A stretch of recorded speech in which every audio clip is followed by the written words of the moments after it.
Welcome to a Legendarium special about one of the greatest artworks of the Renaissance, Albrecht Durer's Night, Death, and the Devil, made in 1513. Albrecht Durer was born in the German city of Nuremberg sometime during May 1471, one of 18 children born to Albrecht and Barbara Durer. Only Albrecht and two of his siblings survived to adulthood, meaning that death and the hereafter always remained close to Albrecht's thoughts. Outbreaks of plague urged him to write, "Anyone who is among us today may be buried tomorrow." He also wrote, "Always seek grace, as if you might die any moment." His father worked as a successful goldsmith, and a young Albrecht apprenticed with him before choosing an artistic career instead. He showed talent at an early age. The Silver Point self-portrait of 1484, in which Durer depicted himself wide-eyed and chubby-cheeked, is the earliest self-portrait by a European master, and he created it when barely a teenager. He came of age living in Nuremberg, an economic and manufacturing hub.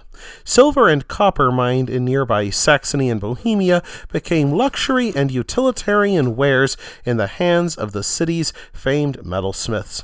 It also became home to many printing houses, which led Martin Luther to call the city the eyes and ears of Germany. Despite seeming quite progressive and innovative, there still existed in Nuremberg a Gothic and medieval sensibility along with a fierce devotion to the Christian faith.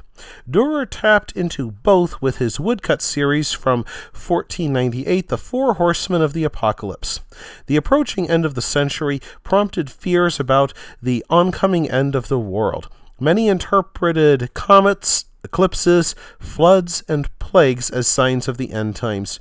Throughout the 1490s, Durer traveled throughout Britain and Italy, learning everything he could.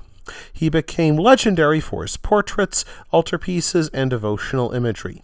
It is, however, the pioneering woodcuts and engravings on which his reputation truly rests.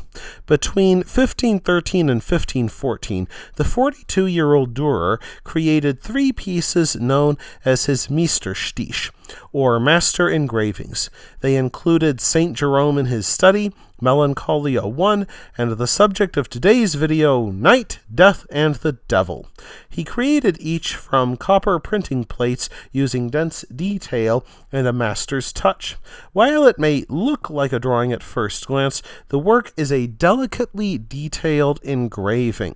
Printmakers like Durer used a burin or a cold chisel to scratch a hard, flat surface, thus creating a printing plate. These chiseled niches would then hold ink on which paper would be pressed to create a print. During the 1500s, artists celebrated men whose fortitude and faith enabled them to resist temptation. Durer's Night, Death, and the Devil is one of the artist's three master works. It uses the soldier on his horse to symbolize a Christian man strong in faith. Resolutely forging ahead through the dark gorge, he ignores the horned goat-faced devil and the many manifestations of evil around him. The knight is even confronted by death itself, crowned with snakes and holding the hourglass of mortality. Yet the soldier with his faithful dog represents the righteousness needed to steel oneself against evil. One finds the image packed with symbols. The knight's shining armor symbolizes his solid Christian faith. The hourglass in death's hands represents man's mortality, which is always coming sooner or later and cannot be altered, just as one cannot stop the sands in the hourglass. The foxtail speared on the knight's lance and kept behind him stands for lies, skewered by the lance of truth. The dog running alongside the knight represents loyalty, and the scurrying lizard hints at coming danger. Finally, the skull near the bottom may mean death is ahead, but that does not discourage the resolute soldier. The three titular figures in this dark scene are believed to illustrate Psalm 23, which reads, "Though I walk through the valley of the shadow of death, I will fear no evil." Some argue that Erasmus's 1501 book, Handbook of Christian Soldier, may have inspired the resolute writer. Erasmus's description of Christian courage reads, "All those spooks and phantoms which come upon you as if you were in the very gorges of Hades must be deemed for nothing after the example of Virgil's Aeneas. Look not behind thee." It is not hard to see a similarity between this description of Christian courage and a knight who refuses to be distracted by evil temptations around him. Rather than cutting a signature into the piece, Durer carved his initials and the date onto a plaque in the picture's lower left side. This served as a logo that allowed him to protect his rights to the sales of his prints. The image is less than 10 by 8 inches, yet Durer packed in so much to such a small space. Within a few years, Durer became one of the most in-demand artists of Northern Europe. He boldly rejected job offers to become a court painter, dismissing such painters as parasites. Instead, he turned his attention to printmaking, churning out hundreds of prints to be sold across Europe.